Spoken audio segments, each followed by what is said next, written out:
بسم اللہ الرحمن الرحیم۔ علم و ہنر کا گہوارہ۔ دینی مدارس کو جن حوالوں سے معطوب کیا جاتا ہے ان میں سے ایک یہ بھی ہے کہ ان مدارس میں صرف قدامت پرستی سکھائی جاتی ہے، دقیانوسیت کی تعلیم دی جاتی ہے اور ازمنہ قدیم کے علوم پڑھائے جاتے ہیں۔ جدت پسندی کے لبادے میں از سرتاپا ڈوبے ہوئے لوگ یہ اعتراض عمومی طور پر کرتے ہیں، حالانکہ حقیقت یہ ہے کہ دینی مدارس نے ہر دور میں امت مسلمہ کے نونہالوں کو ایسے علوم و فنون سے روشناس کرایا جن کی اہمیت سے قطعاً انکار نہیں کیا جا سکتا۔ اسی حقیقت کی گواہی ہندوستان کے برطانوی گورنر سر جان اسٹریچی کے معتمد خاص جان پالمر نے 1875 میں اس وقت دی تھی جب اسے انگریز گورنر نے حکم دیا تھا کہ سنا ہے کہ دیوبند کے قصبے میں مسلمانوں نے ایک مدرسہ بنایا ہے، جاؤ اور خفیہ طور پر تحقیق کر کے آؤ کہ مسلمان دارالعلوم کے پردہ میں کس فکر و عمل میں مصروف ہیں۔ گورنر کے اس حکم کی تعمیل میں جان پالمر نے اپنی جو رپورٹ پیش کی، ایک اہم تاریخی دستاویز کے طور پر ہم اسے اپنے قارئین کی نظر کر رہے ہیں۔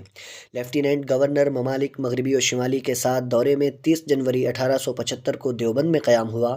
گورنر نے مجھ سے کہا کہ یہاں دیوبند میں مسلمانوں نے گورنمنٹ کے خلاف ایک مدرسہ جاری کیا ہے، تم مبینہ طور پر اس مدرسے میں جا کر پتہ لگاؤ کہ کیا تعلیم ہوتی ہے اور مسلمان کس فکر و خیال میں لگے ہوئے ہیں۔ چنانچہ 31 جنوری کو اتوار کے دن میں آبادی میں پہنچا۔ قصبہ نہایت صاف ہے، یہاں کے باشندے خلیق اور نیک ہیں مگر غربت اور فلاکت زدہ ہیں۔ پوچھتے پوچھتے میں مدرسہ پہنچا۔ یہاں پہنچ کر میں نے ایک بڑا کمرہ دیکھا جس میں چٹائی کے فرش پر لڑکے کتابیں سامنے رکھے بیٹھے تھے اور ایک بڑا لڑکا ان کے درمیان بیٹھا ہوا تھا۔ میں نے لڑکے سے دریافت کیا کہ تمہارا استاد کون ہے؟ ایک لڑکے نے اشارہ سے بتایا۔ معلوم ہوا کہ جو شخص درمیان میں بیٹھا ہوا تھا وہی استاد ہے۔ مجھے تعجب ہوا کہ یہ کیا استاد ہوگا۔ میں نے اس سے پوچھا آپ کے لڑکے کیا پڑھتے ہیں؟ جواب دیا یہاں فارسی پڑھائی جاتی ہے۔ یہاں سے آگے بڑھا تو ایک جگہ ایک صاحب میانہ قد نہایت خوبصورت بیٹھے ہوئے تھے، سامنے بڑی عمر کے طلباء کی ایک قطار تھی۔ قریب پہنچ کر سنا تو علم مثلث کی بحث ہو رہی تھی۔ میرا خیال تھا کہ مجھے اجنبی سمجھ کر یہ لوگ چونکیں گے، لیکن کسی نے مطلق توجہ نہ دی۔ میں قریب جا کر بیٹھ گیا اور استاد کی تقریر سننے لگا۔ میری حیرت کی کوئی انتہا نہ رہی جب میں نے دیکھا کہ علم مثلث کے ایسے ایسے عجیب اور مشکل قاعدے بیان ہو رہے تھے جو میں نے کبھی ڈاکٹر اسپرنگر سے بھی نہیں سنے تھے۔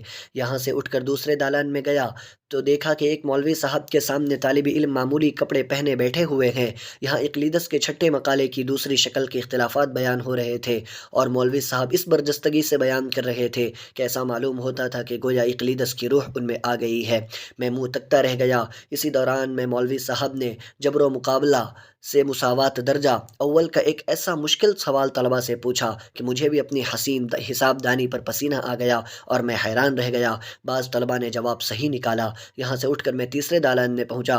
ایک مولوی صاحب حدیث کی کوئی موٹی سی کتاب پڑھا رہے تھے اور ہنس ہنس کر تقریر کر رہے تھے۔ یہاں سے میں ایک زینے پر چڑھ کر دوسری منزل پر پہنچا۔ اس کے 3 طرف مسقف مکان تھے، بیچ میں ایک چھوٹی سی صحنچی تھی جس میں 2 اندھے بیٹھے بڑبڑا رہے تھے۔ میں یہ سننے کے لیے کہ کیا کہہ رہے ہیں دبے پاؤں ان کے پاس گیا تو معلوم ہوا کہ علم ہیئت کی کسی کتاب کا سبق یاد کر رہے ہیں۔ اتنے میں ایک اندھے نے دوسرے اندھے سے کہا، بھائی کل کے سبق میں شکل عروسی اچھی طرح میری سمجھ میں نہیں آئی، اگر تم سمجھ سکے ہو تو بتلاؤ۔ دوسرے اندھے نے پہلے دعویٰ بیان کیا اور اس کی ہتھیلی پر لکیریں کھینچ کر ثبوت پیش کیا۔ پھر جو آپس میں ان کی بحث ہوئی تو میں دنگ رہ گیا اور مسٹر بریگر پرنسپل کی تقریر کا سما میری آنکھوں میں پھر گیا۔ وہاں سے اٹھ کر ایک پیچ درے میں گیا۔ چھوٹے چھوٹے بچے صرف نحو کی کتابیں نہایت ادب سے استاد کے سامنے بیٹھے پڑھ رہے تھے۔ تیسرے درجے میں علم منقول کا درس ہو رہا تھا۔ میں دوسرے زینے سے اتر کر نیچے آیا۔ میرا خیال تھا کہ مدرسہ بس اسی قدر ہے۔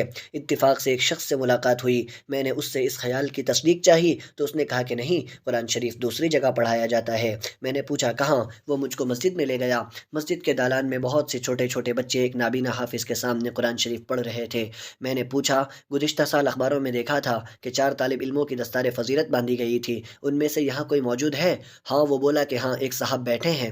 چلیے میں ملائے دیتا ہوں۔ وہ مجھے ایک مکان میں لے گیا جہاں ایک نوجوان بیٹھا ہوا تھا۔ ایک موٹی سی کتاب سامنے رکھی تھی اور وہاں 12 طالب علم بیٹھے پڑھ رہے تھے۔ ایک طرف 2 بندوقیں پڑی ہوئی تھیں۔ میں نے سلام کیا۔ اس نے کمال اخلاق سے جواب دیا۔ میں نے پوچھا کہ سال گزشتہ آپ ہی کی دستار فضیلت بندی ہے؟ بولے اساتذہ کی عنایت ہے۔ میں نے کہا کہ یہ کیا کتاب ہے؟ فرمایا کہ عربی زبان میں ایک فنی کتاب ہے، ایک مطبع کے محتمم نے ترجمے کے لیے بھیجی ہے، اس کی اجرت 1000 روپے ٹھہری ہے۔ مجھے ترجمہ کرتے ہوئے 3 مہینے ہوئے ہیں اور 3/4 کے قریب ترجمہ ہو چکا ہے، بقیہ انشاءاللہ 1 مہینہ تک ہو جائے گا۔ میں نے پوچھا یہ بندوقیں کیسی ہیں؟ کہنے لگے کہ مجھے شکار کا شوق ہے، 7 سے 10 بجے تک پڑھاتا ہوں، 11 سے 1 بجے تک شکار اور 2 سے 4 بجے تک ترجمہ کرتا ہوں۔ میں نے دریافت کیا کہ کیا آپ نوکری نہیں کرتے؟ بولے خدا تعالیٰ گھر بیٹھے بٹھائے 250 روپے دے دیتا ہے، پھر کس لیے نوکری کروں؟ یہاں سے اٹھ کر کتب خانے میں آیا، منتظم کتب خانہ نے میرا خیر مقدم کرتے ہوئے فہرست دکھلائی، میں حیران رہ گیا، کوئی فن ایسا نہ تھا جس کی کتاب موجود نہ ہو۔ ایک دوسرا رجسٹر دکھلایا جو طلبہ کی حاضری کا تھا اور نہایت صاف اور خوش خط لکھا ہوا تھا، من جملہ 210 طلبہ کے 208 حاضر تھے۔ میں اٹھنے ہی والا تھا کہ ایک صاحب سبز رنگ کا پٹکا باندھے آئے اور سلام کر کے بیٹھ گئے۔ میں نے پوچھا آپ کی تعریف؟ بولے کہ میں محتمم ہوں، اور 3 بڑے بڑے رجسٹر میرے سامنے رکھ دیے اور بتلایا کہ یہ سال بھر کے آمد و صرف کا حساب ہے، ملاحظہ کیجئے۔ میں نے دیکھا تو تاریخ وار نہایت صحت کے ساتھ حساب لکھا ہوا تھا۔ گوشوارے سے معلوم ہوا کہ گزشتہ سال کے آخر میں خرچ کے بعد کچھ روپیہ بچ گیا تھا۔ طبیعت چاہتی تھی کہ کتابوں کی کچھ سیر کروں، مگر وقت تنگ ہو گیا اور شام ہونے کو تھی، مجبوراً واپس ہوا۔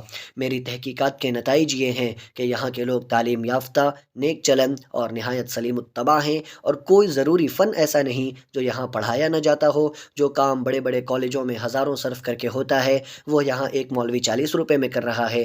مسلمانوں کے لیے اس سے بہتر کوئی تعلیم گاہ نہیں ہو سکتی، اور میں تو یہاں تک کہہ سکتا ہوں کہ اگر کوئی غیر مسلمان بھی یہاں تعلیم پائے تو نفع سے خالی نہیں۔ انگلستان میں اندھوں کا اسکول سنا تھا، مگر یہاں آنکھوں سے دیکھا کہ 2 اندھے تحریری اقلیدس کی شکلیں کف دست پر اس طرح ثابت کرتے ہیں کہ باید و شاید مجھے افسوس ہے کہ آج سر ولیم میور موجود نہیں ہے، ورنہ بکمال ذوق و شوق اس مدرسے کو دیکھتے اور طلبہ کو انعام دیتے۔